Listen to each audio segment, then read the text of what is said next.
ഏട്ടൻ ആളെ മനസ്സിലായോ? ഇല്ല. വിഷ്ണു. ഓ, വിഷ്ണു കേട്ടിട്ടുണ്ട്. ഞാൻ തേച്ചിട്ട് പോയി എന്ന് പറഞ്ഞിട്ട് താൻ ഭയങ്കര സെന്റി ആയിരുന്നു കേട്ടല്ലോ. ഞാൻ തന്നെ ഇട്ടേച്ച് പോയെന്ന് വിചാരിച്ചേ താൻ എന്താണ് ഇപ്പോഴും സെന്റി അടിച്ച് നടക്കുന്നേ? നമുക്ക് എല്ലാവർക്കും നമ്മുടേതായ സ്റ്റാൻഡേർഡ് ഉണ്ട്. തന്റെ സ്റ്റാൻഡേർഡിന് പറ്റിയ ആളെ തനിക്ക് കിട്ടും. ഇപ്പൊ ഏട്ടനെ കണ്ടില്ലേ, ഏട്ടനാണ് ഈ മാസം 50,000 രൂപ സാലറി. ഞാൻ എന്ത് പറഞ്ഞാലും ഏട്ടൻ വാങ്ങിച്ചു തരും. കാരണം അതിനനുസരിച്ചുള്ള സാലറി ഉണ്ടേ. അതുപോലെ തനിക്ക് പറ്റിയ ആളെ തനിക്കും കിട്ടും. ഓണത്തിന് മാത്രമല്ല, ഞങ്ങൾ എപ്പോഴും ഹാപ്പിയാ.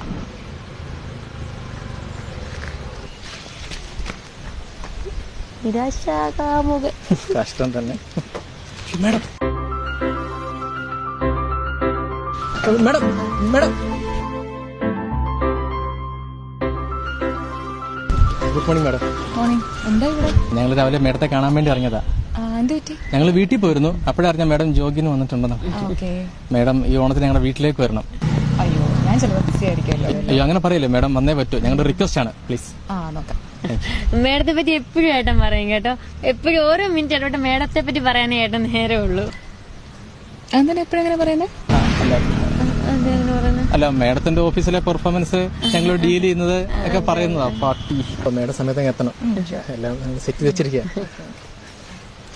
ഹലോ. ഹായ്. നിർത്തിയോ? ഇല്ല, ഞാൻ ഇവരെ കണ്ടപ്പോ ജസ്റ്റ് ഒന്ന് സംസാരിച്ചതാ.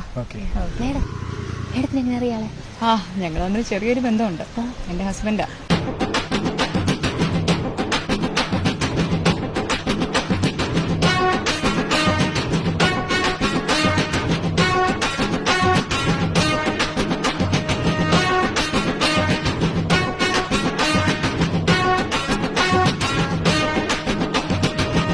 താൻ പറഞ്ഞാൽ ശരിയാടോ.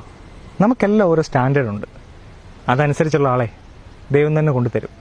ഇനി അഥവാ നമ്മൾ അതിനു മുമ്പ് വല്ല ലോ ക്ലാസ്സുകളെ എടുത്ത് നെഞ്ചി കയറ്റിയ ദൈവമായിട്ട് തന്നെ എന്നെ അങ്ങ് ഇറക്കി വിട്ടോളൂ. ഹാപ്പി ഓണം.